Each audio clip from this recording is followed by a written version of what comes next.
Bienvenidos extraños para hablar del documentario, enseñar dónde mirar los documentarios y después juntarnos y hablar acerca de ellos.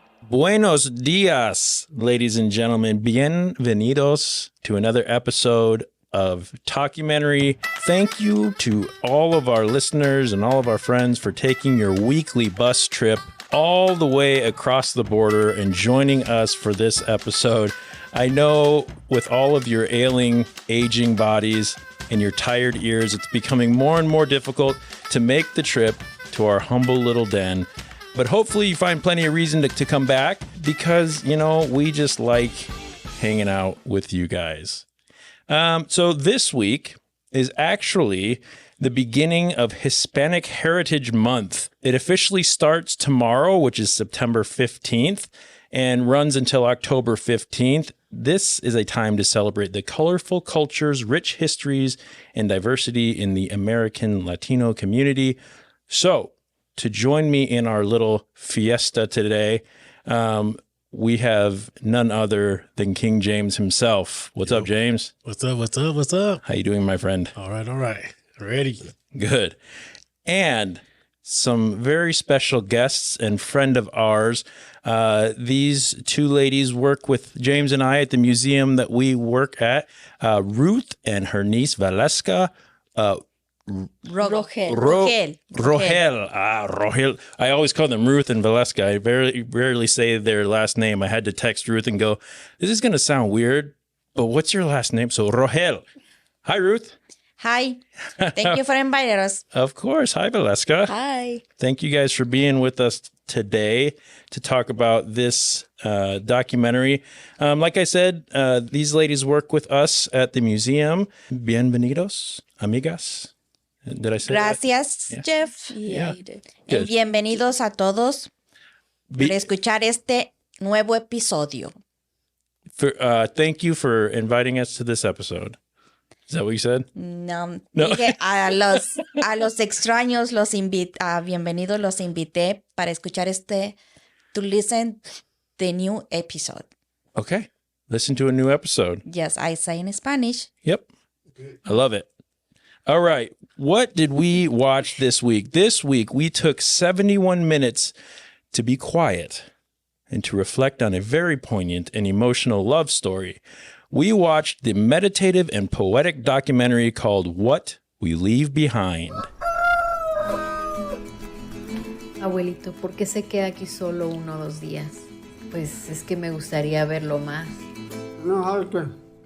No, pues hay tiempo. Abuelito fue un misterio para mí cuando era una niña. No sabía cómo hablar con él. ¿Qué le gustó de mi abuelita? Pues que le hablé y me dije que sí. La primera vez que vine a mi mamá, entonces pasaba en ahí el puente por favor, así. Y venía pues muy seguido. Y ahorita ya no. ¿Cómo le hago con esto?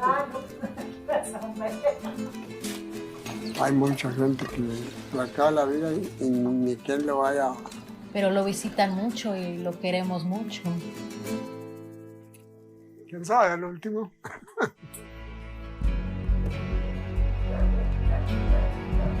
Los abuelitos ya está más decaído. Hay días que anda bien y días que pues ya tiro se decae mucho. ¿Tiene miedo? No. Y yo sé que tiene que llegar feliz. No, yo temprano. Porque me asusta.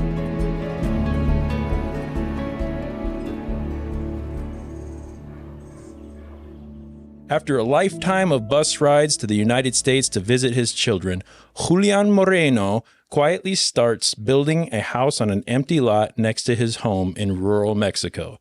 His granddaughter, Ileana Sosa, films his work and creates a personal and poetic love letter to him and his homeland through this beautiful film. This was directed by Ileana Sosa, written by Ileana Sosa and Isidore Bethel, produced by Ileana Sosa, Isidore Bethel, Katie Drake Bettner, and Fariha Zaman. This film was an Array, Border Child, Marcona Media production in association with Just Films Ford Foundation. Distributed by and streamed on Netflix, What We Leave Behind has 100% tomato meter on Rotten Tomatoes. Oh, wow. With 9 reviews and a 94% audience score with fewer than 50 ratings.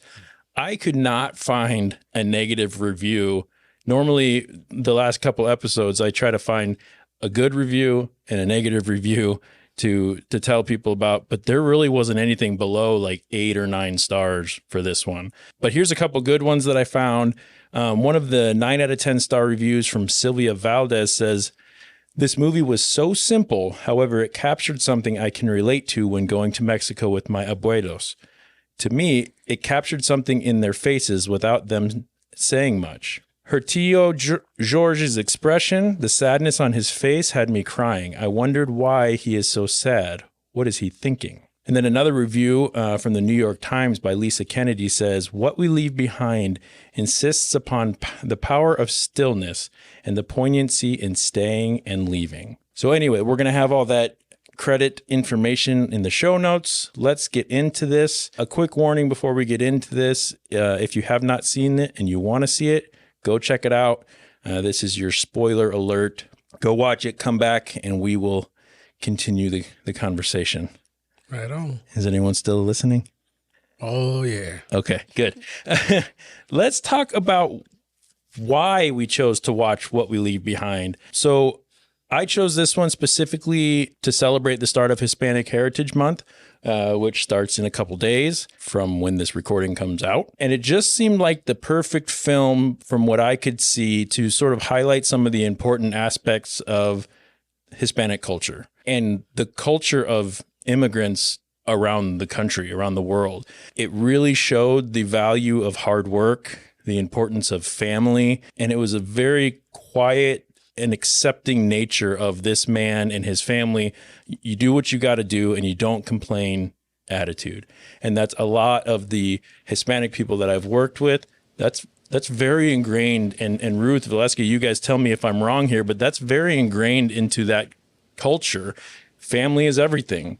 And and you don't go anywhere without hard work. Do you agree? Is that kind of... Yes, I agree with that. Yeah. Do you see that in your own family? Yes, I said, and that what it will leave behind is mostly about my personal life.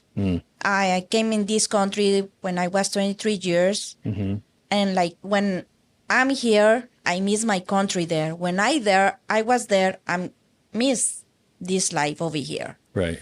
Wow. So, yep. And you guys, you live with, at least part of the time, with some of your family where, you know, and that's, correct me if I'm wrong, but that's kind of a big part of your culture, is making sure that your family is not left. You know, there's a lot of American, you know, born and raised. It's sort of like, and we'll get into this a little bit maybe as we continue into the episode, but you sort of, it's not as quote unquote normal for an American family to take their aging parents or grandparents into their home and live with them until the end, you know. But I know for a fact, just because I know you've got that going on in your home right now. yes. And that's not unusual in your culture, correct? No.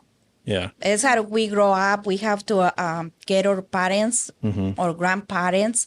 It's how we try to show her to care of her grandma, like my mom right now. Yep. And when my sister and I, we get old, so she knows how she need to, you know, care of us. Valeska. Yeah. Yeah, but Yep. even we talk to her, another thing. Yeah. But Had you seen this documentary or heard of it before we talked No. about it? No. Mm-mm. How about you, James? No. No. I have not. I have to agree with Ruth here. Ruth, same way in our culture, as you want to call it, you never, your parents, your grandparents, my grandmother stayed with my aunt. She was 99 years old. She stayed all the way up to a point where they couldn't do anything. That's when they had to send her to like the home to get It becomes too much for even the family to take care of. And I know, you know, as our family gets older and they become harder to take care of and all that. I mean, Ruth, and Valeska, you guys are learning how to do medical cares. A lot, you a know, lot. which is crazy. That's good. Yeah. And in the beginning, my sister and I, we get so crazy when the doctors tell us they don't have a recovery center here Yeah. for my mom because she got the feeding tube and she has a trach. Yep. And my sister and I were so scared because we live with her and my other siblings, they have to live their lives, and we understand that, you know. Yeah. But my sister and I was like, okay, how are we gonna do that when we don't have a nurse 7 days, 24? Well, then you learn, right? Exactly. Yeah. So we learn, and now it's easy peasy. Yeah. Now you'd almost rather do it because I know how to do it, and I know my mom, and I'd rather be the one giving her the care and all of that. So, and it sounds like, James, with what you were saying, when I say American culture, I'm just saying white American culture, where it's less, it's more unusual for, you know, for us to have our family with us until they're old and gone, you know, which is kind of sad, to be honest with you. It is sad. It's very sad because I get on my person, you know that, since March to April, we went like 51 days at the hospital. We went over there with my mom day and nights, and I don't miss any day even. Right. Thank you. Yeah. But my thing to tell to everyone is, listen, that episode, they need to care their parents. Yeah. What I learned with my mom, the doctors told us, if my mom is getting well, it's because she's at home. If we get her to the recovery center, She's maybe, gonna start going downhill. she'll be down right now. Yeah. Because her family isn't around. They like it when we care about them, Yep. Right. you know. Well, it gives them reason to hang on and to keep fighting. My mom has the dementia and forever, but now since the doctor says since 2014, the dementias don't go. It's not getting worse. No. And Wow. why? Because the doctors say we try to give to her the life she has in our country. Why? We take her everywhere with us to work, to the gym, to swim, Right. go to the restaurants with her, go to shopping. Yeah, it's not an afterthought. It's not a burden as much as it is. You're still part of our family, and you're still Yes. very much being involved in what we're doing. Yes, and when the kids, they're going to leave their parents to those home cares or recovery centers, or they leave their parents over there. It's the reason their parents, they lose their dementia like fast. They, Right. you know, they don't recognize their family anymore. Right. Right. I work with Jeff. Jeff was my boss. He still is. No. He's my friend. Thank you. But we worked at another job where we actually worked in homes where a lot of older people stayed, and we see that how sad they are Oh, yeah. when there's no family around. But when the family comes around, it kind of brightens their day. Yep. And it's just like this movie, the guy was excited all while his family was there. Yep. You know, and that was just one of his main things, I think, was his family. Absolutely. And that's the only reason Yeah. why. Because if he didn't have that, I think he would have still just stayed in America. Yep. You know, but So we haven't even gotten into the documentary yet, which is great. What were your, Valeska? You were excited to watch this when we asked you, and I know that based on talking to you a little bit before this. So for all of our listeners, you are you're the next generation. So you're younger than any of us here. You are 13? Yeah. 13, yep. Did you have any predictions about this one before you actually watched it? And like, what did you think this was going to be about? Well, when I thought that it was gonna be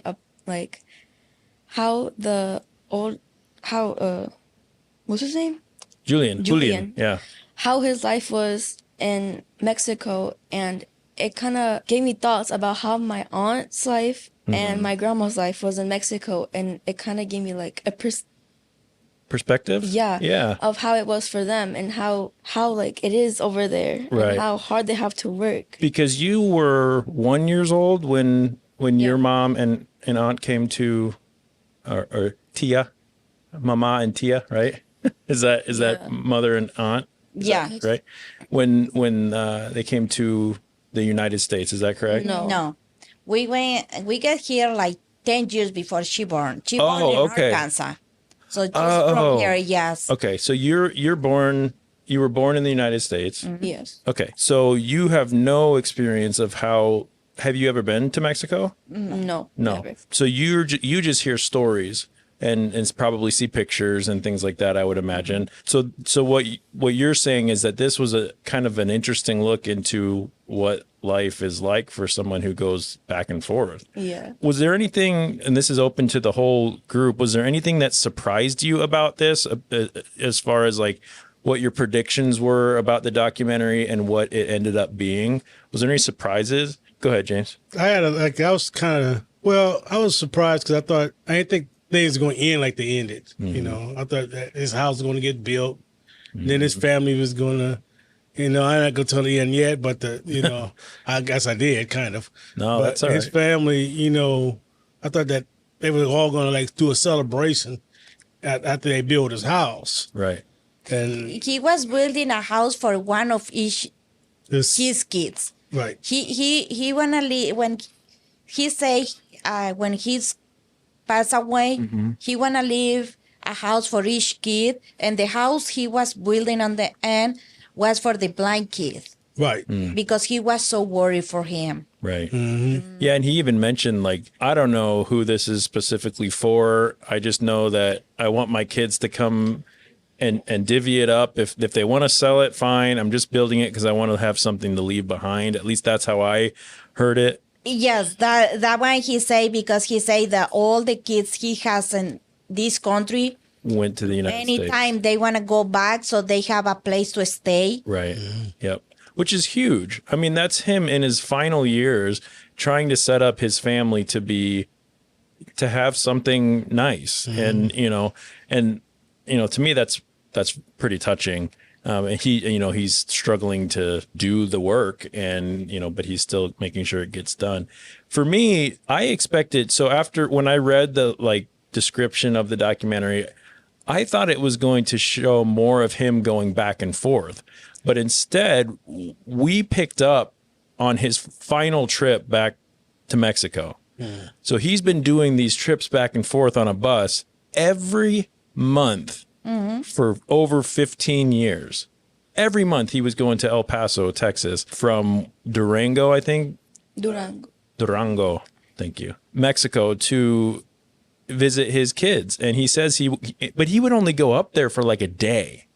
Oh, 2 days. Yeah, a couple days. And just come and say hello and sit there for a little while and then turn around and go back to Mexico.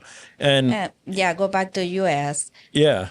It's like, how do I say, when you have a lot of years living out of your country and you go back to your country, you don't feel comfortable over there anymore. Like when you were kids, like when you have your family there. Yeah. You don't feel comfortable and you want to come back right away. But you come back right away and you want to go back over there. Right. I don't know how to explain that. Yeah. But it's how do we feel. Yeah. He did say something like, I don't know, he's talking about himself.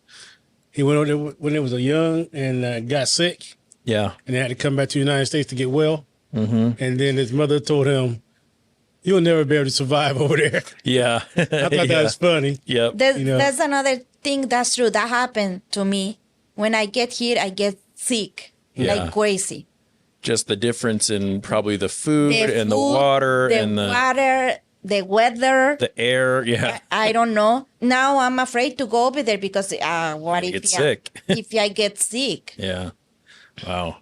So we'll get into some more details about what we leave behind. I want to give, normally I give a quick synopsis of the documentary for those of you who maybe didn't watch it, or just as a recap for some of you who may have watched it a little while ago. At the age of 89, Julián takes one last bus ride to El Paso, Texas to visit his daughters and their children, a lengthy trip he has made without fail every month for decades. After returning to rural Mexico, he quietly starts building a house in the empty lot next to his home. In the absence of his physical visits, can this new house bridge the distance between his loved ones? Over several years, director Ileana Sosa films her grandfather's work, gently sifting through Julián's previously unspoken memories brought up by the construction projects and revealing both the daily pragmatism and poetry of his life.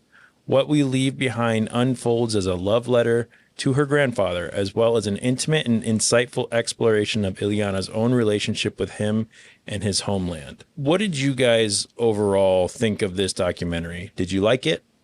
Valeska? I loved it. You loved it? Yeah. Ruth, overall, was this one that you... Yes. Yeah. Yeah. And it's how we live over there in our country. That like everything, how do we build the houses? We don't have the big machines like you guys have over here. They do it by their own hands. Yep. And they don't have like architects like we do here. You're stacking bricks and putting them together, which is, you know, their house looked more like what this basement looks like with stacked cinder blocks and whatnot, but it was still beautiful. It was still well built and, you know, in some ways probably more rewarding because it's by the labor of your own sweat and blood, you know? So, yeah, I thought that was pretty cool. James, what about you, man? I really liked it because the stuff that they were doing over doing over there in Mexico is stuff that I grew up doing. I grew up separating the beans. My mother taught us the big old pot, separating the beans, the bad from the good. Yeah. Snapping peas, chickens. We had chickens in Omaha. We had chickens and stuff, and we had wild duck. We ate squirrel. We ate rabbit. We killed and cut and cleaned our own food and everything. It kind of like brought back childhood memories. Yeah, I have a lot of memories. Like he says, separating beans because every morning my mom sent us to do that for the beans every morning, like every day we have to do that. What are you separating? Oh, because bad ones and good ones? No, yeah, sometimes the breakers, my mom says, those are broken, throw away. Yep. But sometimes the beans have rocks, small rocks. The little rocks and stuff. And small like vines. Yeah. The beans those are dry, so you have to pull it out. It's also a time where I didn't look at it then, but I look at it now because I'm older.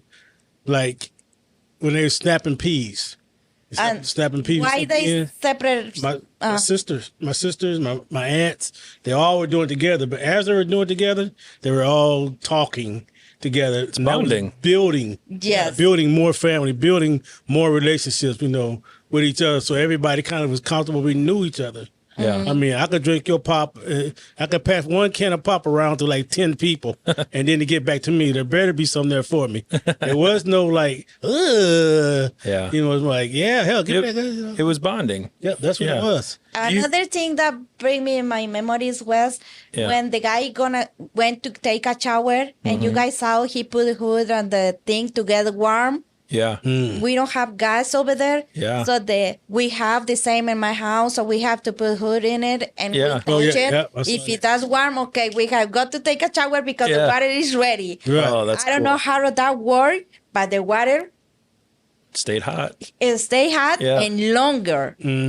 Better than a water heater. And right here, the water things is like metal. Yeah. No, the water thing over there is like concrete. Like concrete. Yeah. And it's cold, the water. Yeah. And I never understand how did that get warm and come to the shower warm. And I tell Malu, come over here. And I say, look at, they have the same like we have. That's your sister, yeah? Yes. Yep. So for me, you know, I asked you guys the question, did you like this documentary? And I really enjoyed this as well. But I didn't at first. When I started to watch this, it moves very slowly. There is a lot of silence.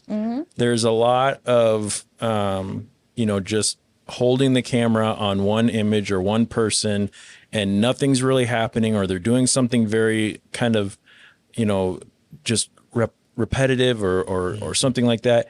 And for the first, little bit of the movie, I was actually a little bit bored because it hadn't drawn me in yet. And I don't think that, coming from where I come from and not having the same experiences as you guys, maybe it didn't grab me as quickly as it probably did for you, Ruth. And, but eventually as I started, I understand what you say was too slow, yeah, but I think it needed it.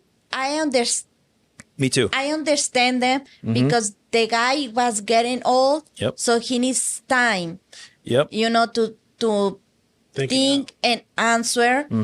So it Agreed. And was boring, but no, but my point is, by the end, I understood it. To me, at that, as it continued to go, I started to appreciate the quiet, and I started to like the way that it was filmed. It was more of a poem and less of an action movie. It wasn't intended to be bright and flashy and loud, where it would have really, I think, watered down or made the story not as interesting if it had a lot of music and a lot of narration and a lot of movement and flashy lights. I just think it would have done was it more real. more real. I can say that most real, like the life how he is over there, and I feel that Yeah. more real, like you say, no more too many cameras over here, actors, and was the real life. I think that guy, I admire that Julian guy, because the guy was a hard worker. Even though he was that age, he was still throwing that. He was telling Jeff he was throwing that. He had a shovel, throwing the dirt. He said he's not afraid of hard work. What is it? Travato duro. He's not afraid of that. And when I was younger, I used to be just like him. I wouldn't even eat lunch. I would work to sun up to sundown. Sun up to sundown, because that's what we knew to do. Don't be afraid of it. Just do it. This is another good thing over there from our country. Like, no matter how old people is, they keep doing what they love to do. Right. Like they don't stop like here and sitting and not helping and things like that just aren't an option. Right.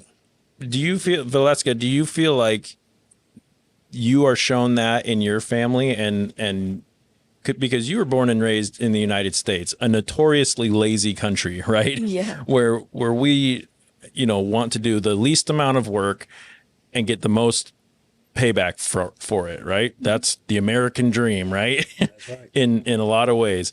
And, I feel like my generation and before and after, it kind of ebbs and flows, and it depends on how you're raised. But do you feel like because of the family that you are in and that you are being raised in, do you appreciate that hard work, that work ethic? Or do you feel that? Or do you feel like you're kind of, I don't know, I'm not trying to set you up to give an answer that you don't want to admit to, but is that a big part of your life? Do you see your peers wanting a lot for nothing, where you're 13 years old and I see you helping out at the museum all the time, right?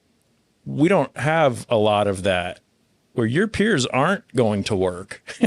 They're not offering to help in those ways. Can you speak to that at all?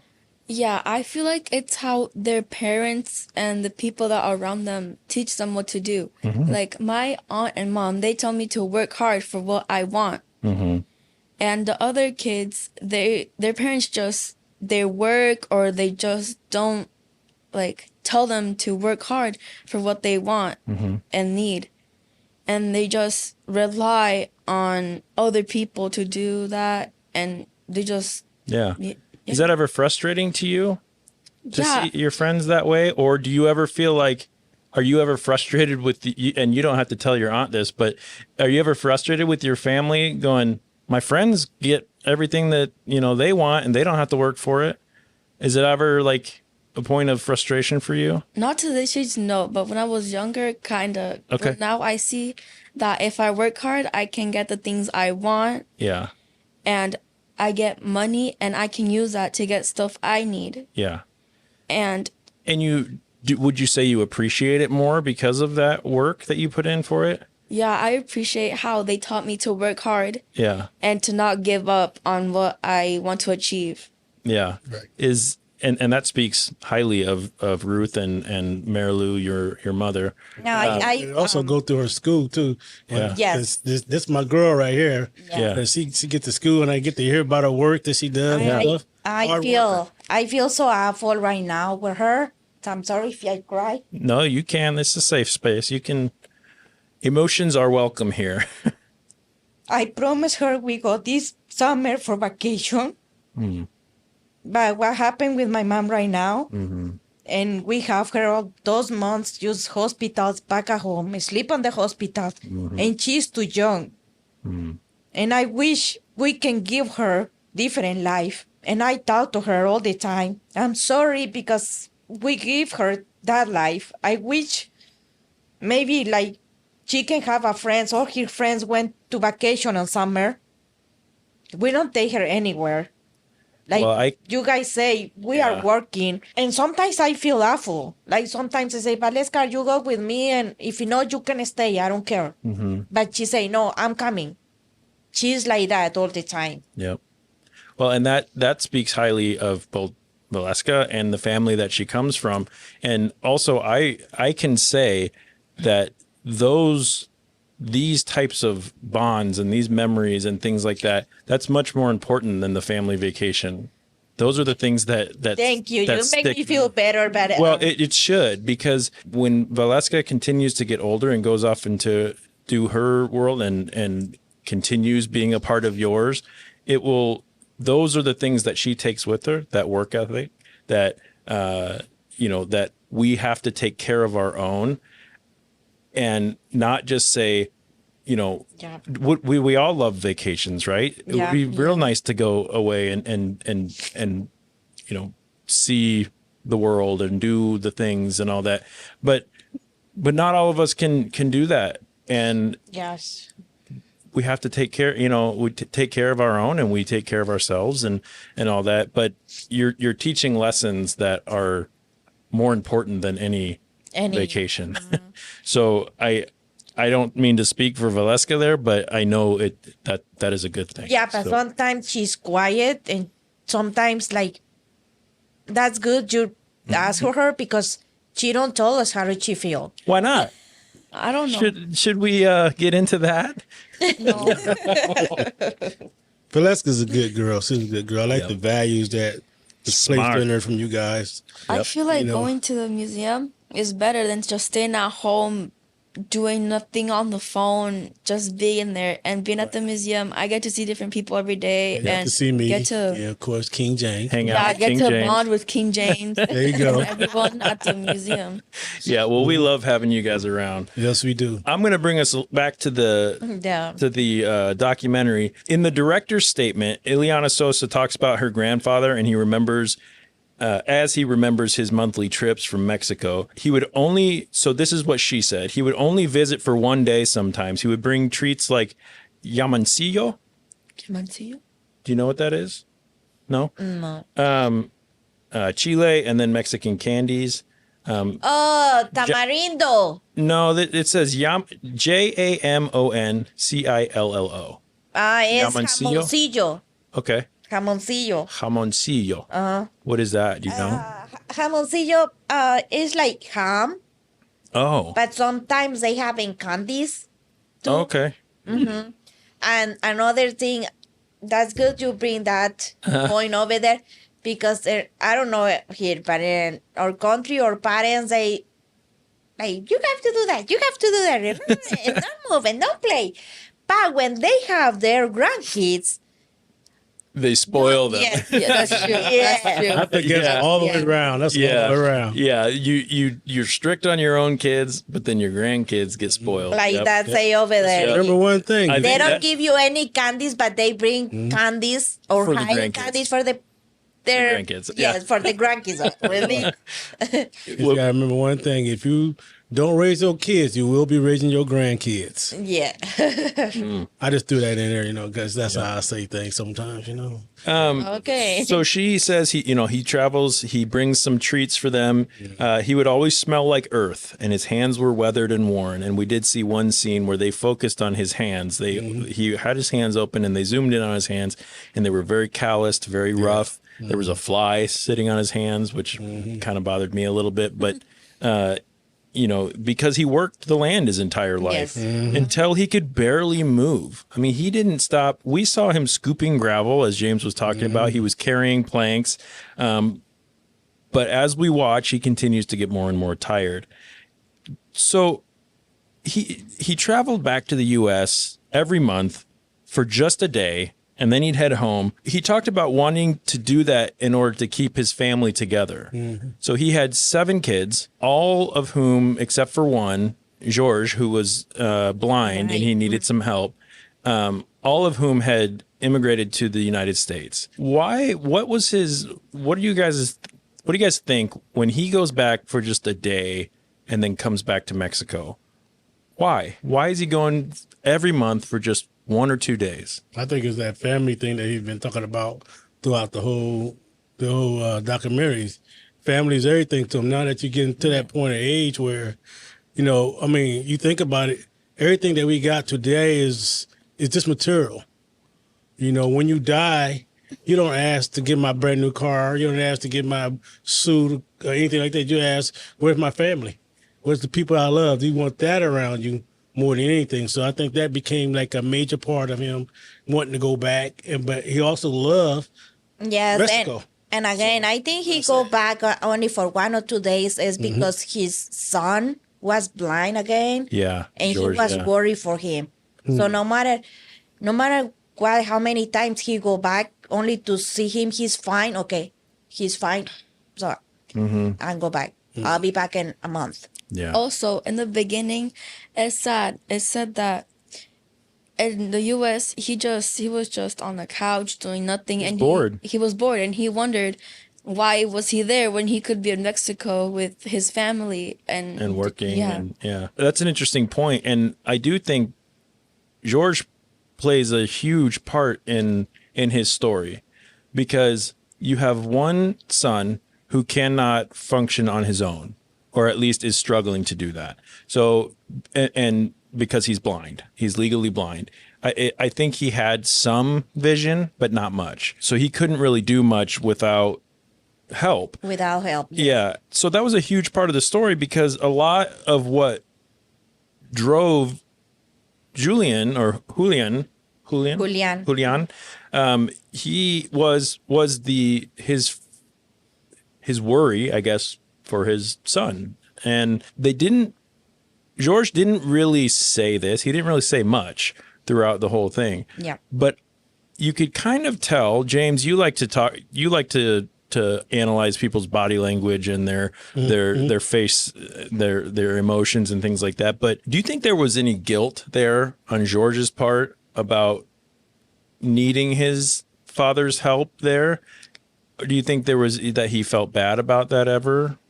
I don't see that. I didn't see it neither. No? His body language he was happy that his dad was there. Yes. And even though he's both. Right. I be honest, I don't notice he was blind. Mm-hmm. Right. I didn't either. I don't notice he was blind until he get the packet getting water. Yep. And he started like that. And, and I said, they put his hands to feel everything to walk. Because everything was natural around him, so he knew his paces and steps. Mm-hmm. But at the beginning, like when Jeff was saying, he was just standing there like, what is this about? Yeah. Why is he just standing there for like a good 5 minutes? They sat there on him for like what felt like forever. They were showing him in the camera holding a broom, and he was just looking, just standing there. I'm going, what is happening? Right. It turns out he's just listening. but before that, he was listening to see what would happen. Yeah. That's cool. the niece, Ileana, talked with George about his mom, when he, how did he feel when his mom died, how his mom was. And I can't remember her face. George, yeah. Exactly. He was like that, and he never, like, nobody noticed at that moment he was blind. Right. Mm-hmm. And that made me sad because he say his mom died when He was 14 years old. Yep. Right. And nobody knows what is the What she had. and how she has, why. Right. He said he maybe it was cancer. You know, they talked about at one point, like her death, they found prickly pear needles in her bed and her stomach was extended, but they never went any further into that. I was really curious about what Her nose was bleeding. Yeah, and her nose was bleeding by the tree while she was crocheting. I wonder what all that was. I mean, that's a little curious, but Yes. so the scenes where George and Julián were together was super sad. It was also really sweet because, but you also, I mean, you could write a sitcom or something about that. You know, the blind man and the old man. And the old man, both yes. need a cane. They both need each other. You know, and you know you show them walking around and all that. To me, that's like that's a fairy tale. Like that's a story. That's something you could write. You know, a novel about, just about the complexities. It's kind of like the blind man and the deaf man having to lead each other around, you know, in a way. Because I know you handed him a Both can of beer. they try to work together. Yeah. Yeah. And they're building houses. Right. Like, what? That's amazing. Yeah. Because I'm going to the water thing, and George was feeling the water. Yep. And he's yelling, he said, the phone is raining. And Yep. Julián go run and answer Yep. the phone, and then I don't know what he's saying. Yep. George need go to the answer and go to get out the hose and Turn put off it- the water. Yeah. Yeah, and I say, They work together in tandem. Yep. They're One thing. That's one thing about the body language. At the end of it, his son, you can see it all on his face. He didn't say anything. He got up. His walk was a little off, like sadness. Yeah. His face, if you can cry tears, you would have cried tears then, because his face was super sad. And he just casually just walked on out. You know, just walked on out. And I'm like, wow. Yeah. That spoke some volumes right there to me. Yep. I would have felt the same way, but I would have had some tears rolling down. Because to be there all day, every day with your dad, like I said, even opening, he's blind, but his dad handed him a can of beer. He opened it, he popped the lid for him, Yep. and handed it right back to him. And then they got know. some lime and put it in You there. got the lime, they're talking about the lime and stuff, you know, all that stuff together. Yes. And all of a sudden, everybody knows what's going to happen. Yep.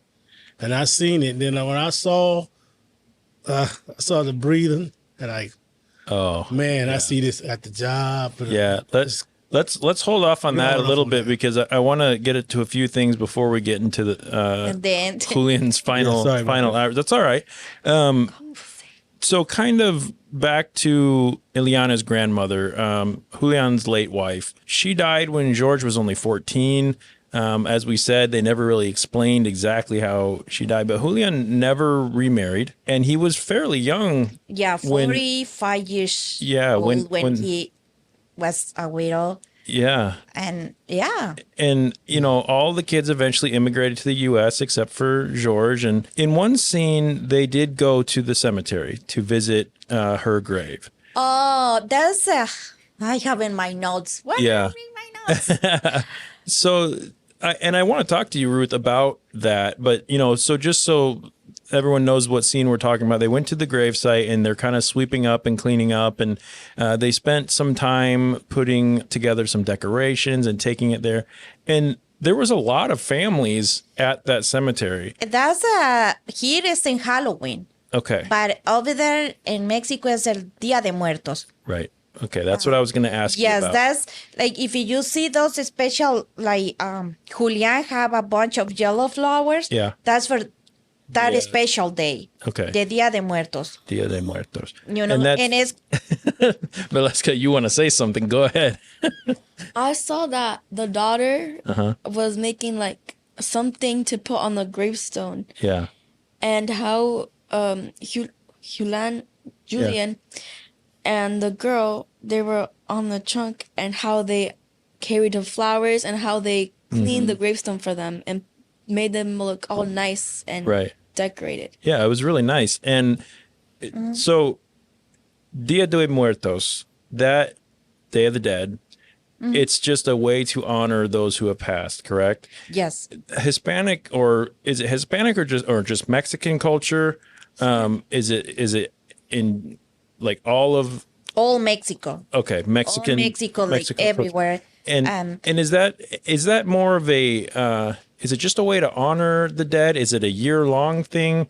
I know there's a lot of religious stuff that goes into that typically a Mexican culture is, and you correct me when I'm wrong, because clearly I'm not Mexican, but you are. So you tell me if I'm getting something wrong. But there's a lot of like Catholicism, like Catholics, and then belief that the way we treat the living will affect the way that, and correct me when I'm wrong, will affect the way that their next life is. Is that correct? Yes.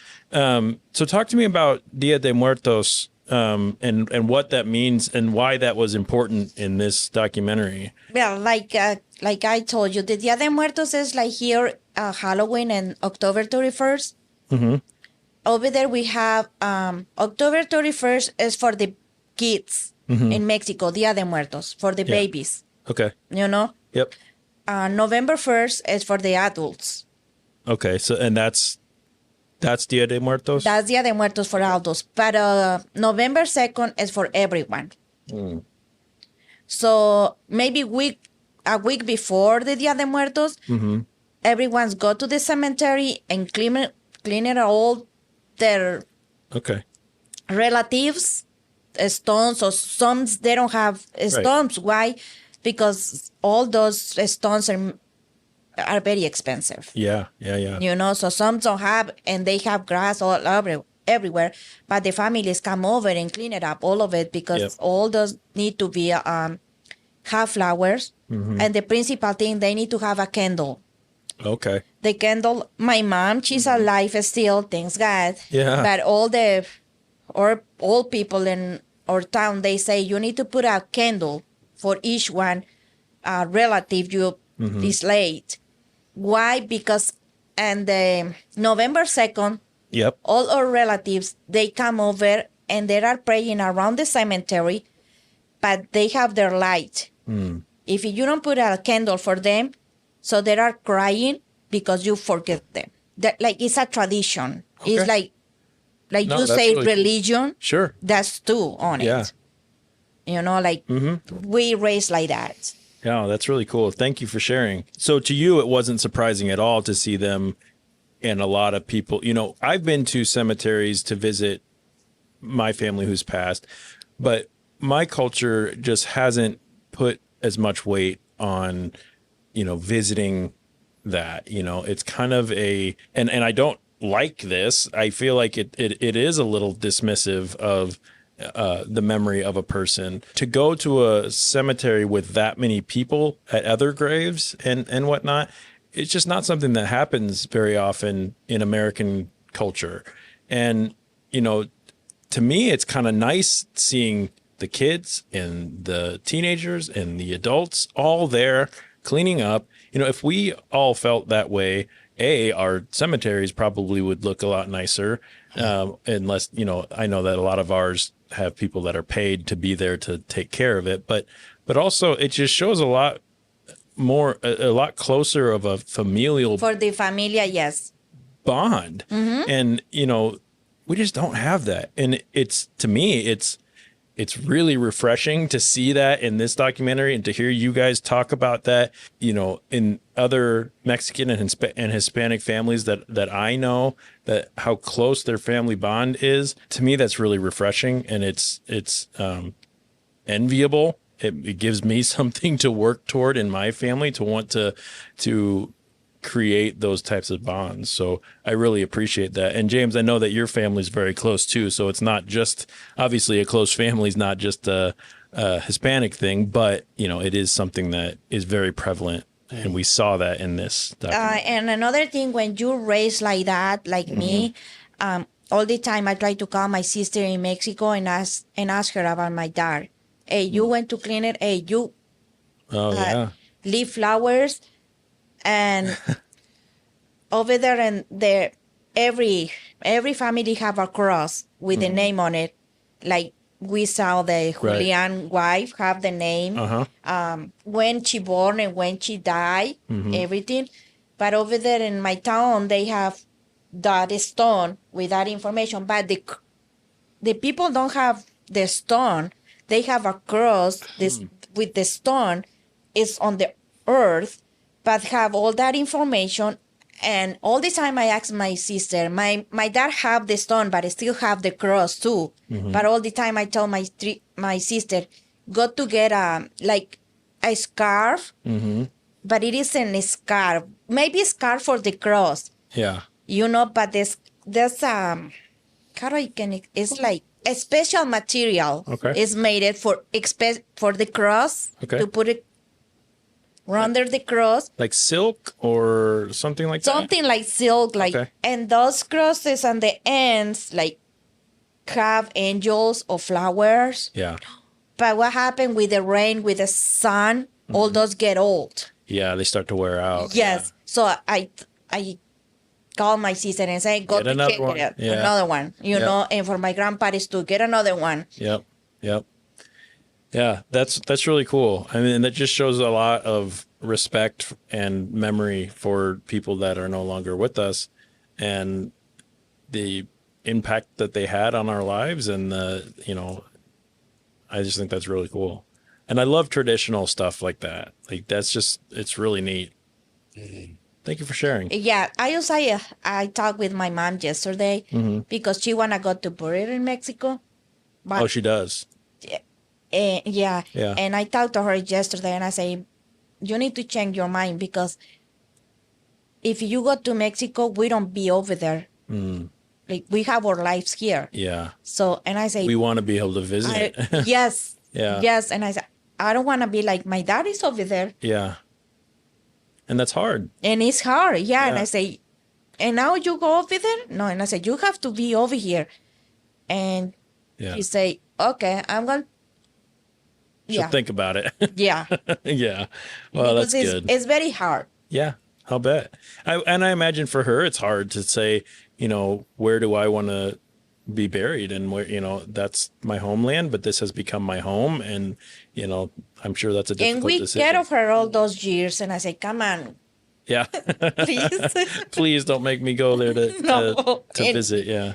Like, well, if I'm go over there, I'll be like Julián. Yeah. Going back and forth. Back and forth. And I'll be stay 1, 2, 3 days, and I have to come back to work. Right. You have to. Yeah. It kind of off topic a little bit, but back on the documentary. One interesting thing that I found about this documentary was something that they just barely skimmed over in the actual film. So when I was reading the director's statements, the Ileana, the filmmaker, the original intention of this film was to explore Julián's work as a bracero, which in Spanish, I believe, means one who works with his hands or his arms. Something like that. That's at least what she said. So bracero, bring awareness to a period in U.S. history that many Americans, including myself, did not know about. Are you familiar with the bracero thing at all, Ruth? Yes. Yeah. My dad was one of those. Really? Yes. Okay. Yes. My dad was one of those, the same like Julián. He lose.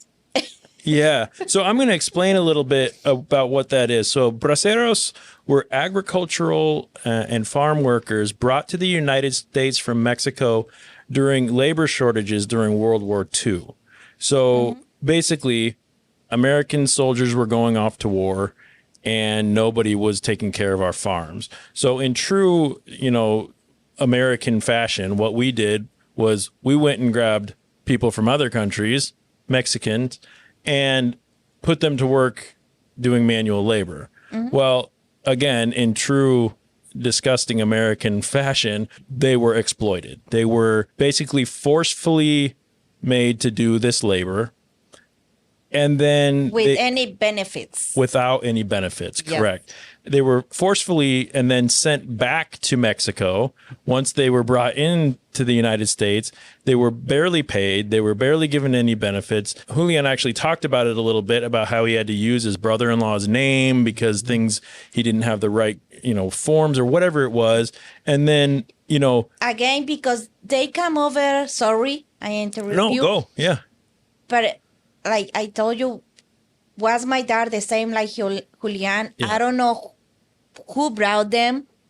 My dad, all the time, he was fighting for the money. And I think he passed away and he never get the money. Oh. Why? Because it happened the same like Julián. They took him from there and he was on the list.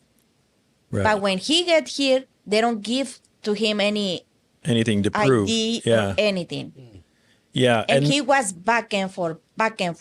Yeah, so basically, Americans come back, xenophobia, being afraid of, what would be called, Mexicans coming and quote unquote stealing our jobs now that we're back home, right? And just straight up racism as well. That starts to escalate. The program the Bracero program lasted from the early 40s to about 1964, which basically gave 20-something years of cheap labor from Mexico to the United States. And the United States never really had to pay for it. But that's also, that's another, James, our first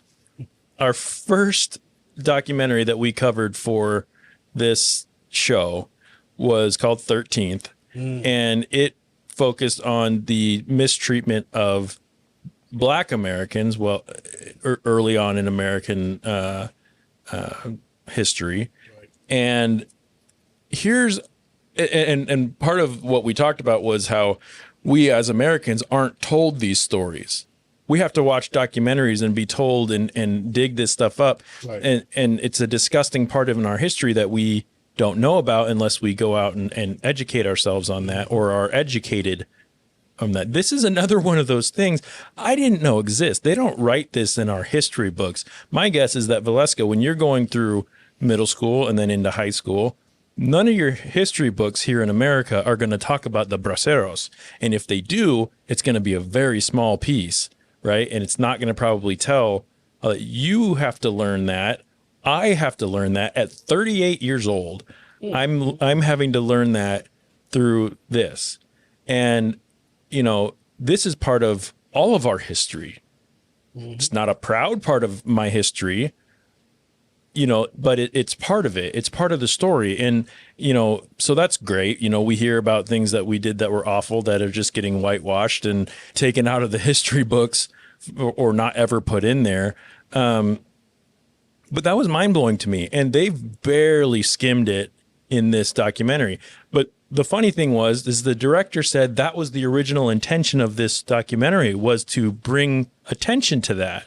So clearly that changed because as she started going, yes, she's changed changed the history about them. Right. Because that's right. Like if you don't invite me for watch that documentary, right, I never talk about that, the Braceros.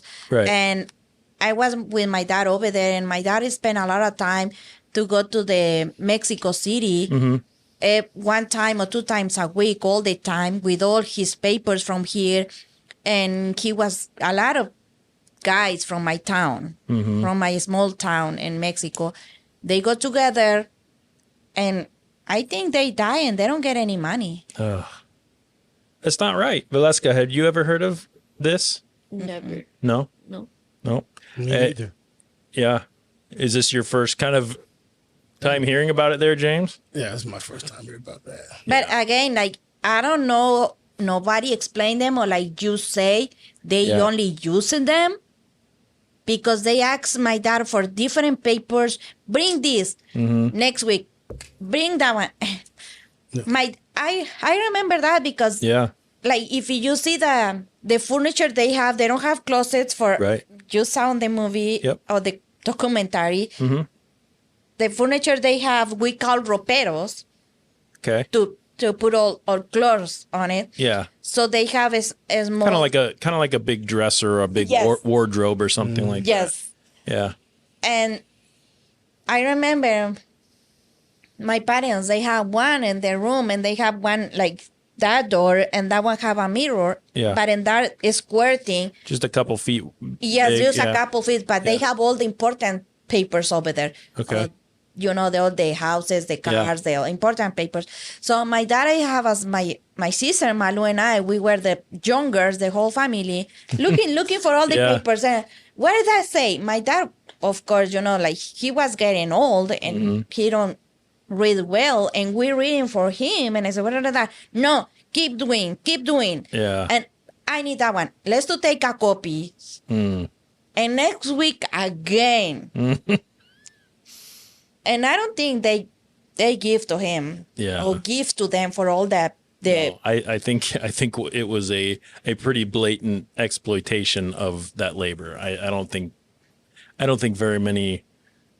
From what I mean, obviously I don't know everything. You about see, it, like you guys don't know about it, right? Yeah, it's a problem. Because it is in a history, and who's the braceros? Right. Nobody knows, but like I told you, I know because my dad. Your dad was one, yeah. Wow, that's really interesting, and it's sad. I mean, ultimately, it's sad. So I'm going to lighten it up just a little bit, right. James. Yep. Besides the fact that you're over there falling asleep, I was just doing my beer, listening casually. Yeah. What was your favorite part of this documentary? My favorite part was... And why was it Pinto the dog? Yeah, I'm about to say. Pinto the dog. Pinto the dog. Like what a dog. cute dog. He had a big, like, bullseye dot on the side. Beautiful. Pinto the dog. The same name as we would call the horse, I just found that funny, and I was telling them that some of the Native American names are similar to some of the Hispanic names, Yeah. And I guess a lot of, you could say Native must have crossed over sometime in between. There's a lot of similarities in that culture. But my part was the dog, because the dog was, when the man was laying in the bed and the dog was laying out on the side.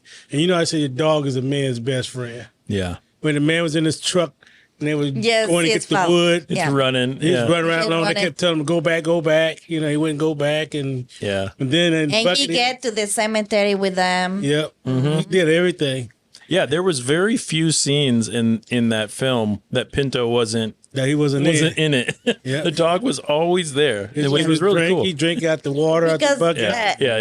I was talking with my cousin because my cousin, she said she's watched that, saw that before. And she said, you're going to cry and blah, blah, blah. So, but I was talking with her today at work about the Julián and the girl, they go on the truck because we ride like that. Yeah, right on the back of the truck. No. Yeah. We don't like to use the belt and go to sit down and be straight like that. No. Everyone's gone the back on the truck. When I was a kid, we did that too. Rode down to my grandpa's garden, which was about 5 blocks long. And he did it all by himself mainly. So. Yeah, but Ruth, they were riding a little pickup on a gravel road. You drive a giant pickup truck and you go like 90 down the interstate. So that's a different story, okay? Oh, believe me. In our town. Yeah. We don't care. We go, boom. And what's the fun thing? Yeah. Yep. We don't care. Yeah. And we have all the earth in our face. Yeah, the dirt and the dust. Yeah. That's that fun time back, That's what you miss when you come to the United States, and then all these rules. All the rules. And everything. Then he goes back, I just enjoy the fact that he got an opportunity to go back home. Yeah. And to spend his time there. That was one of the most highlighted things in this video. One of them, The end was pretty strong too, Yeah, and we're just about there. You don't know how my sisters and I, we ride on the truck, and my dad was driving, and we go from here to 2 hours away. Yeah. And my dad drive like crazy, drove like crazy. And we are on the top and we get chairs Yeah. to hide on the top, and we feel like that's the arrow. Yeah. And everyone's want the corners. Yeah. No one's want to be on the middle of the truck. That's interesting. That's fun. Probably the coolest part, or one of my favorite parts of this film, comes from something that I didn't fully realize until after I watched this and did a little bit of reading. The director said that as a kid, she hardly really knew her grandfather, despite seeing him every month on his trips that he took. She had trouble understanding his rural Mexican Spanish, his small town habits, his personal values and things like that. But in making the film, she was allowed to get closer to him. He was very welcoming to her, despite their differences. He welcomed her into his life, willingly showed her around Durango and answered all her questions, told the stories about the Castillo mountain where the witches go and turn into blackbirds, which was really a fun story. Believe me, those are everywhere in Mexico. Yeah. Do you guys know? You know one, Valeska? They said that if you were pregnant and you looked at the full moon, the moon will eat the baby. Oh. You know when is that eat the baby? What? When the babies have that like they have a like a cleft lip, like clover or something in their eyes, something on the finger. Yeah. and we said, we told you. Oh, so if the baby has any sort of deformity, you would say, well, I told you not to look at the moon. Yeah. Yes. No fables, the most excuses, that we used to have rough. back in our days too, as kids. Yeah. But like, if you go back to the documentary, Yep. they don't know why the Julián's wife Passed died. away, yeah. Why? We don't have the doctors like we have here. Right. We don't have the specialists. We don't have all that stuff. All you know is We are that she only got guessing. sick. Yeah, she We got are sick and she died. Yeah, so and that's all you really know. like they say they found the cactus and her bed, and then her stomach got growing. Right. I'm guessing was the witch. Why? Oh yeah. It was probably just the witch that turned into a blackbird, or she went up to the Castillo during the nighttime, or during the daytime and woke them up, right? Because wasn't that what they said? You never climb that mountain during the daytime because that's when the witches are asleep, and if you wake them up, then they'll get mad and you'll have bad luck or something like that. Maybe she climbed the mountain. And Who how do knows? we raise? All those histories, and they little stories. those stories are in your mind, and you grow up like that, and you are You're afraid. of everyone. So you. So, Valeska, are you afraid of looking at the moon now? Full moon? No, I'm not pregnant. Oh, that's good. You better not That's be. a good answer. That's a good answer. Good answer. That is a good answer. Yeah. And how about La Llorona, Valeska? Oh, La Llorona, that's a whole different story. Oh. No. Hold on. What's it called? La Llorona. La Llorona. I just listened to another podcast about La Llorona. Llorona. Llorona. That's a pretty nasty tale. Do you care to talk about it at all? Yes. Go for it. It's about a lady, and she had 2 sons, right? I don't know how many, but she has some. On some of the stories, it was 2 sons. And she drowned them or killed them in a lake or something. On the river. And she would go around as a ghost or whatever. Yep. And go around and find children. And she would try to find her children. Yep. And she would say, "Mis hijos!" And she would yell that Every night. every night, looking for little kids to see if she could find her children. And that was basically a way for parents to tell kids, stay in the house and and behave, probably, right? I don't know. Some people, they say they saw her. I never saw her. Apparently. Yeah. Apparently, but In a white dress. Those are all those stories are all designed. We couldn't go down in the park at a certain time because this certain Boogeyman. guy he's going to get you. Yep. And then everybody, what? No, what? So we never went down there. Yep. So I kind of like those fables. You know, it's a good way of Yeah. tricking a kid into not doing something. Yeah. Well, never mind. Yeah, okay. So one last thing before we kind of get toward the end of the documentary. I noticed something, James, and you'll like this one. I noticed one little thing in this, a recurring thing in this film that reminded me of a documentary that we watched called Winnebago Man. Oh, yeah.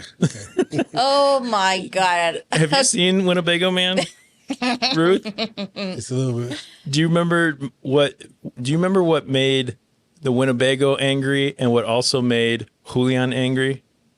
I can't remember right now. It was those summer bucking flies. Some butterflies, yeah. The flies that were little prophets. Yeah, the little prophet flies. Flies. Those He was swacking bastards. them all over. Yeah, those bastards. Yeah. He got a couple of them too.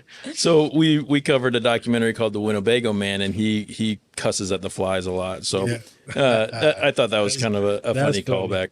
Yes. So let's finish up the same way that the documentary finished up and talk about the speedy decline of Julián as the film drew to a close. He starts to talk about how it's harder and harder to keep food down.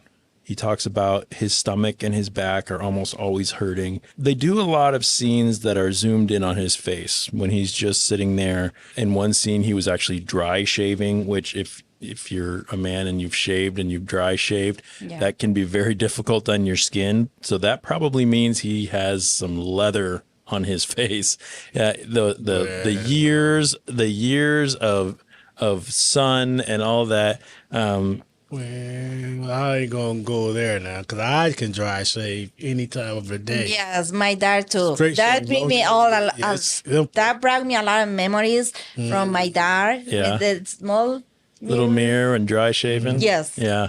Yep. But you can see in all these scenes, almost 90 years. I mean, he was 89 years old. Almost 90 years of stories. Right. Of pain, of success, of memories, of family, of love, of heartache. These things are flitting around in his brain, and you can see that. He's not speaking it, but you could see it. And it always looks like he's deep in thought. Mm-hmm. Same way with his son, George. You can tell that there's things going on in his brain. And is that a pretty typical, and I think I know the answer to this, but is that a pretty typical thing for a Mexican man to keep his thoughts to himself? Yes. Yeah. A lot of stories, a lot of things, but just kind of keeping that in. Is that your experience? Yes. And again, I'm talking about my dad because when my dad passed away and, the problems we have right now, but the stuff we have in Mexico. So two of my sisters, they looking for money and his ropero and stuff. And they found it since years ago, he has the cancer, the skin cancer. I never talked about And it. he never talked. We never find out until he's getting old. Wow. And That's that one heavy. was worse, and we can do anything. Yeah. And that's pretty typical, I think, to not want to admit the pain and admit the struggle and that sort of thing. And it really made. And I can't believe we don't notice. Right.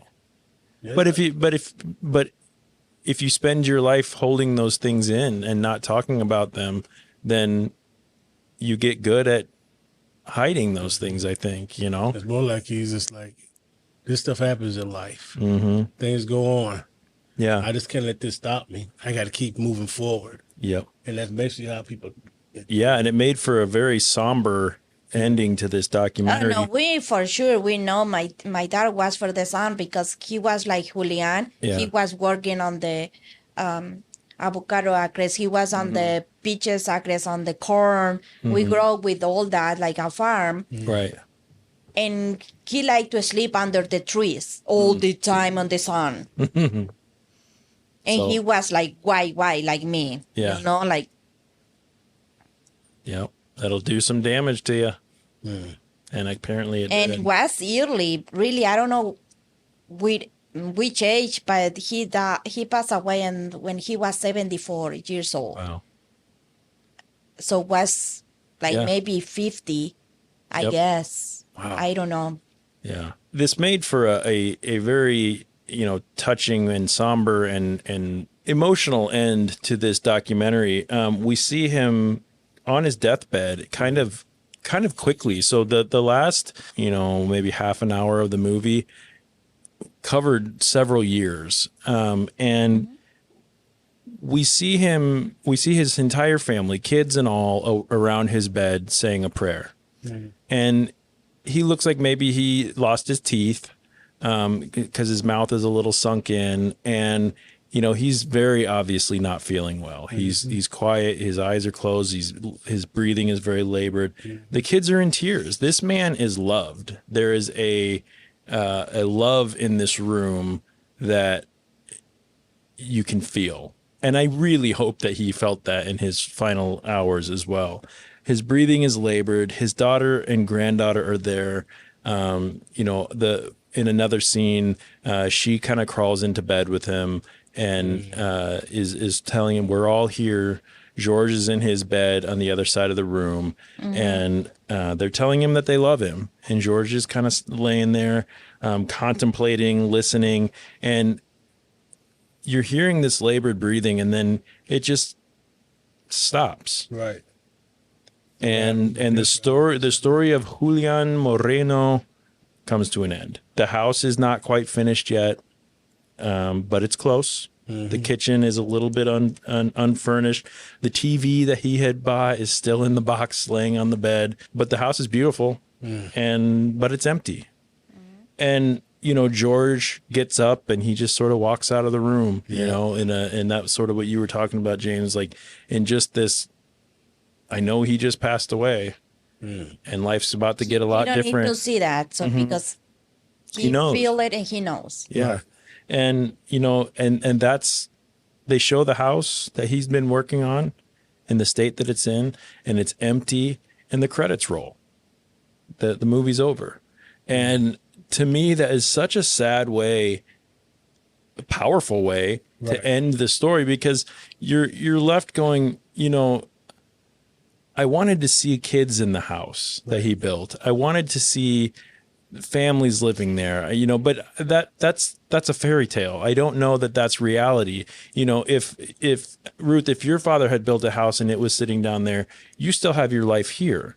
You're not just necessarily not able to just uproot it and go live his dream down there, but you start feeling those things for these people in this film. And, to see the house empty and unfinished was sad.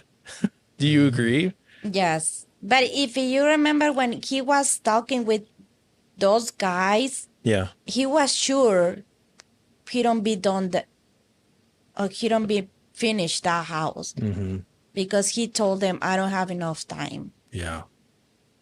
Yep. I think I can finish that. Yeah. And they asked him why. And he said, because I don't have time. Yeah. He knew. He knew it. And You always know. that made me so sad. Me too. Since there. Valeska, when this was over, how were you feeling?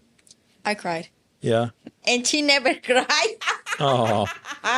It was something. So what was going through your head? Like, what about it made you cry? What were the feelings? When I saw him in the bed, it reminded me of my grandma and how she was in the bed there, like when she was dying at points. And at the end, when the song came up that he was singing, it reminded me of that. Oh, the Dove song. Yeah. How about you, Ruth? What were you feeling when this ended? I feel sad. And she said, you're going to cry. Yeah. I don't cry. But you cried. I cry here. Yeah. But I don't cry in the end. And she said, why you don't cry? Be honest, I don't know why I don't cry, because I was sad. Yep. Since I told you Since he say, I don't have time, Yeah. since I was sad since there. Yeah. And when the ladies say he don't feel, sometimes he's up, sometimes down, but like you say, I notice in his face, he don't feel good anymore. Yep. But I don't understand why I don't cry And that's okay. until now. It all hits at different times and Yeah. in different spots, and yeah. But there's, remember my dad all the time. All the time. Yeah. How do we have a house in Mexico? How do we live over there? How do he Yeah. was with us? What about you, James? How were you feeling? Well, I felt kind of, I felt little taken away from this one because at the end, I wanted him to finish that house. I wanted to see the people in the house. Yep. But then it hit home too. If you think about it, life. Mm-hmm. That's life. The whole thing was just straight up unfiltered life, should I say. Yeah. That's basically what it was. Sometimes we do things in life, and we got a goal set, and we don't get to finish them, Yep. But life goes on, and basically, And I think that's what everyone it is. It was pretty left intense. like that, and they don't. Yeah. Yeah. And in his culture too, he has the benefit of having a family that very much loved him and will probably continue to honor him. This film, the fact that the four of us are sitting here and the listeners that are listening to this are talking about him, Yeah. his memory is alive. Not everybody gets that. So I think that's a huge honor. Yes, that's a good thing for everyone's looking this Right. documentary. Why? Because, like you say, that's a good learn Yep. for our whatever past. Yep. We need to have them in our memories, and they never die, Right. and Right. they And never he's- gone. Right. He was surrounded. He was. Yeah. Remember when he was like, people die, they don't have nobody, they just get buried. Yep. And Yes. that's one of the things he did not want. Right. And that's not what he got either, which I'm happy that I am was. too. For me, after it ended, I was sad, I was moved, but I was also a little bit inspired because I feel like we watched the ending of a long, meaningful life. It was filled with important things, family, love, hard work, which to me was sort of the underlying, I don't know if you want to say moral of the story. To me, the heartbeat was the hard work. There was even a scene where he was joking with his daughter and his granddaughter because his daughter went out and started pulling weeds in the yard and was like, I just need to work. It would look better. And then he teases his granddaughter, said, how come you're not there helping? And she's like, I am working. I'm filming. And he's like, oh, that's a different kind of work where you don't really have to work, but it sort of gave the, a little bit of a glimpse into what, that work ethic, that hard work, like set the camera down and go help pull weeds, Now, obviously they were joking with each other and he was fine, but you also witnessed the end of his pain, and the death of his spouse hit him hard. The migrating of his children away from home, that hit him hard. That's one thing. Maybe we are in the end, but right now it's coming in my mind. Like all the time, he say he has pain in his stomach, Yeah. and like I told you, where is the doctors? Like we don't have. You have someone rubbing oils on his stomach. Same thing. And that's about it. That's what it is. That's all. Yeah. Yeah. Like, Yeah. And I who told you, like the knows? wish things, Yeah. because Yeah. for that'll be help. Yep. No, what is inside? Yeah. What's going on? But thankfully he did. I mean, he lasted 89 years. 89 years. It's a pretty good run for a healthy person. Yes, And and walking. Still Yeah. carrying planks and doing all Yes, kinds of stuff. and walking, eating, and doing all Cooking his eggs. personal stuff. Oh, I reminded her of the 100 Door story. Oh yeah. So there was a couple spots in the documentary that I didn't really understand that well. I kind of questioned why they were in there. The 100-door story was one as well. It was a fun story. Do you want to tell it? It was about a lady that told his, I don't know, his boyfriend or whatever they were, that she would love him and get married to him if he built her a house with 100 doors. Yep. And he did, because he loved her. Mm-hmm. And Yeah. every time Julián told that story, he smiled. Yeah. And because he's working on building his house, quote unquote, with 100 doors. Because he loved them. I like those stories that pass down from generations and can be retold. And there's, who knows if that was a true story. In my mind, I go, who's this woman that's making me build a house with 100 doors in order for her to love me? Why is that conditional on that? If That happens. Yeah, well, not in my life. You get one door. Yeah. Keep talking, you get the back door. No, I want 100 because if I can live only in one, so I have another 99. Right. Yeah, I can leave. run I can away. leave whenever I want. Yes. But as Julian's life ends, ultimately that's the way that we all want to go. A nice long life full of family and love and things to be proud of. But it's still incredibly hard to watch. It's hard to hear those last breaths. It's hard to know that they were in pain. And it's a scary thing sometimes to consider those sort of things. Right. Overall, I think this was a very nice documentary. I think it was very well made. It did lack a little bit of content in the storytelling, in my opinion, only because some of the best facts that I heard were when I read her story afterwards. We didn't get a lot about the braceros. We didn't get a lot about, the reason she wanted to make this documentary. We didn't get a lot about how well she knew her grandfather, beforehand.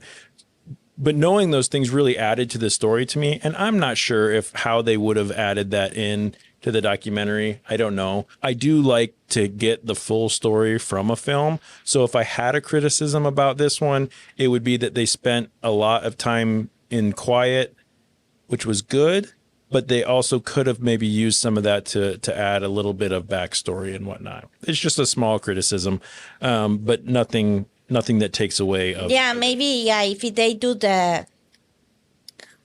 how do they make some movies back and forth? Yeah. So maybe people can understand better. Like people like you guys. Yep. Like, because for me it was Perfect.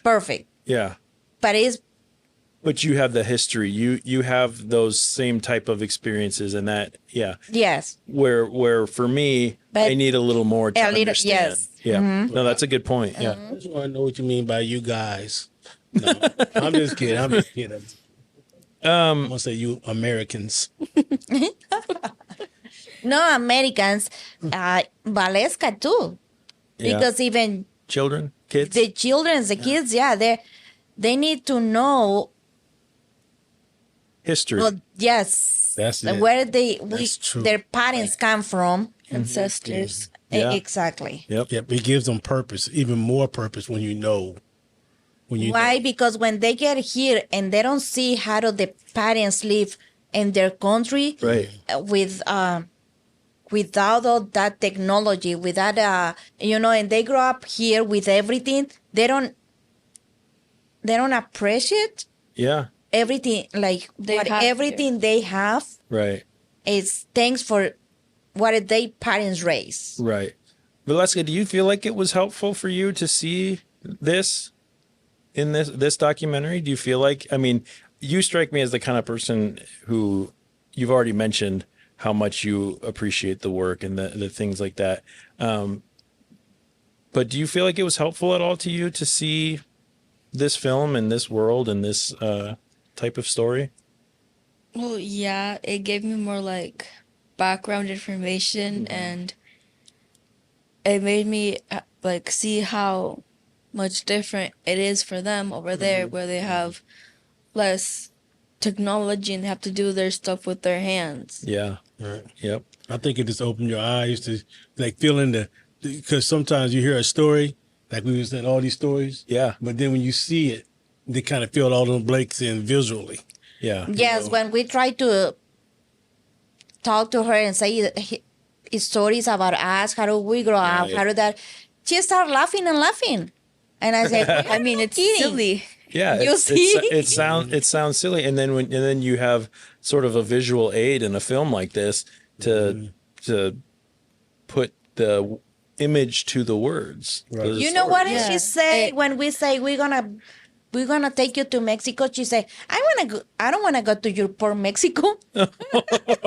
That's not true. She's a liar. That's true. That's not You true. say a few times. That was back in my days when Yes, I was not long mature. time ago. Yeah, When she was children, of learned course. Back but when she was a kid, still, yeah. you know.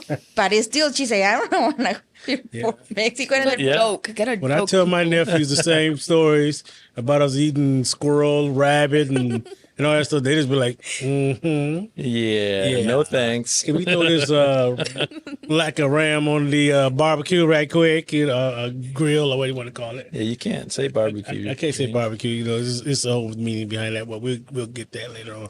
What do you guys think was what was the heartbeat? What was the point? What was the intention behind this documentary? Making me Valeska. You're making Yeah. me think. That's right. That's a good thing. That's not a good thing. You want to try? You want to give this one a shot? What do you think the intention behind this documentary was? To open people's eyes more and to show them how life can be in Mexico, and for people Yeah. like how they go back and forth. Anyone else want to add anything to that? What do you think her reasoning for this was? I say, like you say, is love. Yep. A family, family love. Trying to connect the family. The families connect there. Yeah. Because everyone was there on the end with him. Well, at the end. Yep. That means it's love. Yep. It's a love story. I think it's- Yes. Yeah, I think it's that too, but I also think that it's also like a diary or something, a journal of his life. It's a memory. Yes. Now that memory can never go away because it's on film now. I agree. But when you say that, if you think, you go back again to love, because when they do that feel for him, it's like, Yeah. It's immortalizing not just a man, but a family and a culture and a whole just that family, culture, love. It is a love story. It's a love poem. I feel like, and I hate to put words into Ileana Sosa's mouth here, but I feel like this was made by her for her family. Mm-hmm. And it just so happened that it was able to reach other people like us as well. yes. It probably would have been just as meaningful to her if it never left their home. She made the film, they put it on their own TV and they watch it or their computer or whatever, and it's still impactful. Right. I mean, that's the same reason we keep photo albums or pictures on our phones or things like that to remind us of our past, of the things we did, of the love that we had. It triggers memories in us that might not come organically. You go scrolling through, old pictures in an old computer, or if you open up a photo album from your grandmother or something like that, those are things that are bringing back memories and showing into a world that is, either you weren't a part of, but it was a big part of where you came from. So I think that this was important for her and her family, but it also was a really cool look into another person's world, and it was done in a really subtle but beautiful way, in my opinion. Okay, so yes, like you say, look at what my sister found me. So she's showing us a picture of some couple trucks. Those are my dart trucks. They are my parents. Okay. My sister Malu is with my mom. Yeah. And I'm with my dad. Will you send that to me? Yes. I'll put it up on social media if you're okay with that. No, that's fine. When we that's fine. Just because when you say those old pictures, yeah, have an old Yeah. picture. Yeah, I'll And put that if up. you guys look, our house in Mexico Yeah. this is still the same. Yeah. Yes, it's That's the really cool. concrete, and Yep. my dad built the house. Yeah. With his own hands. Yes, Yep. That's and really cool. with his friends, and there are no architects. Okay? Yeah. Yeah. And you guys don't believe that house. That's the 2 floors. Yep. But on the second floor we have a big Okay. it isn't like concrete. It's like a big wood, like that big but taller, and it's holding the house Like a big beam kind of thing. forever. Oh, yeah, the cross beams that go on the basement floor. Yes. Yeah. Oh, that's cool. And I say, and all the time I ask my dad, why do you have that in? What is?